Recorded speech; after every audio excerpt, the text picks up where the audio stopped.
Okay, for problems 1, 2, 3, you're going to have to graph on Desmos or your graphing calculator. So you have y equals 1/4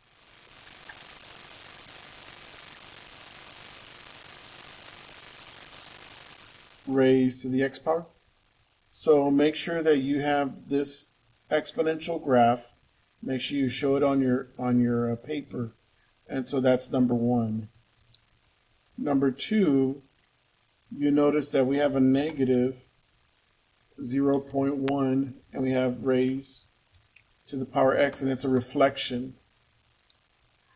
So that negative is a reflection over the x-axis. And for number 2, that's what you would sketch on your graph, okay? For number 2. Number 3, we have negative 1/2, and let me erase the 0.1. And it does reflect also over the x-axis, and here is a graph for number 3. So for number 1, 2, and 3, all you're doing is you're sketching a graph.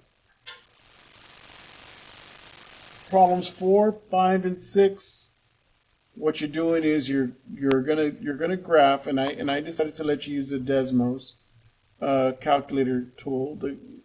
What you're going to do is determine whether each equation represents an exponential growth or exponential decay, then find the y-intercept.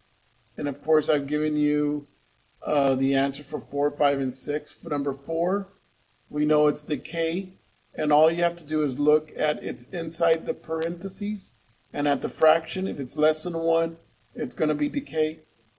If it's less than 1, it's going to be decay. And here it's more than 1, so it's going to be growth. Another feature that you can see, which I'm going to show you right now, is the actual graph, the table. So if you look at your table,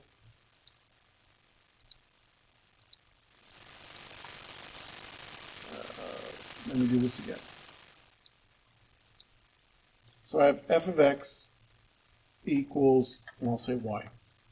Y equals 2 times the parentheses of 9 divided by 10, and it's raised to the x power. You notice that it is decay by just looking at the table.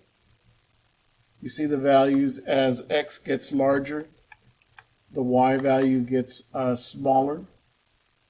And for this is decay, the y-intercept is 0, 2, so that's number 4.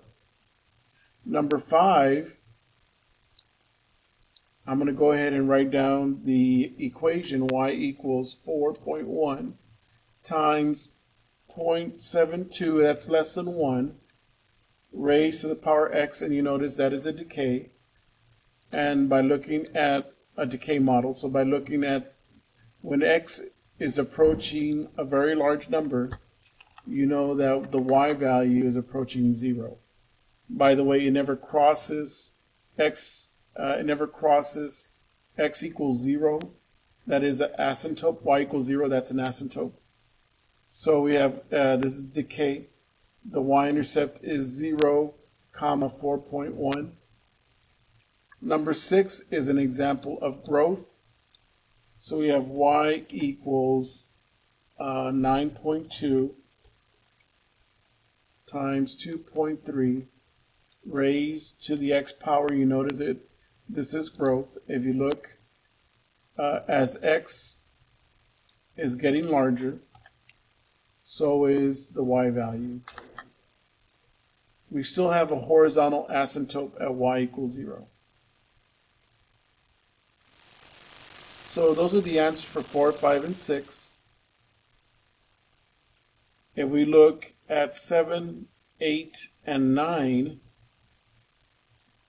it says describe each equation on the same set of axes as a parent function. So we're going to go to the parent function y equals 3 to the power x. And what I'm going to do is for number 7, I'm going to go ahead and type in the new function y equals 2 times 3 to the power x, and you notice it's vertically stretched by a factor of 2. The y-intercept is 0, 2, and the range is y is greater than 0. There is an asymptote at y equals 0. That's number 7. Number 8, I'm going to go ahead and put the fraction there. And you notice now it's a compression, it's vertically compressed. We know that the y-intercept now is at 0, 1/2. The range, again, it's the same. Y is greater than 0, and there is an asymptote at y equals 0. And then the last one was 3 to the power x plus 2. So we notice that plus 2 is going to shift it to the left 2 units.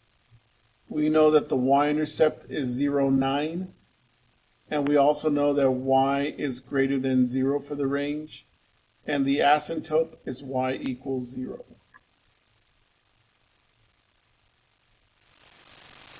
Okay, so for problem 7, 8, and 9, you have to describe the transformation.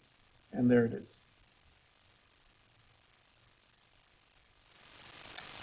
Okay, for the next part of the review, what I did is I wrote each equation in log form. So we know that 1/2 is the base. We know that 4 is the exponent, and the answer is 1/16. So that is the format. Okay. For number 11, we have log. The base is 49. The answer is 1/2. The exponent is 1/2, and the answer is 7. And that's how you convert it. And then number 12, we have the log. The base is 1/3. Log 1/3. And we know that the exponent is -3 and the answer 27. So that's how you convert.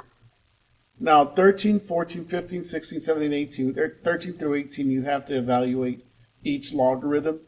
So the best thing to do is convert it to its exponential form. So I know by default if there isn't a number there, it's base 10. And we know that 10 to the third power is 1,000. This is a base 4, so we have 4. Raised to the fourth power is 256, and that's what it is. 27, now you're dealing with roots. So you're going to get the cube root of 27, which is going to give you 9. 1/3, or 1/3, raised to the power 5 is going to give you 1/243.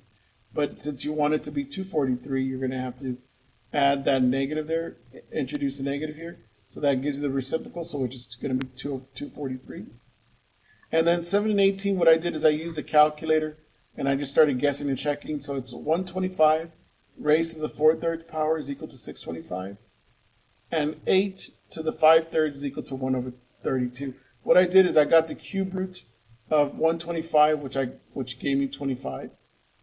And then so I needed 625, so I multiplied times 4, and that gives you 625. I got the cube root of 8, and I know that the cube root of 8 is 2. And so if I have 2 to the 5th, 2 to the 5th is going to give me 32. And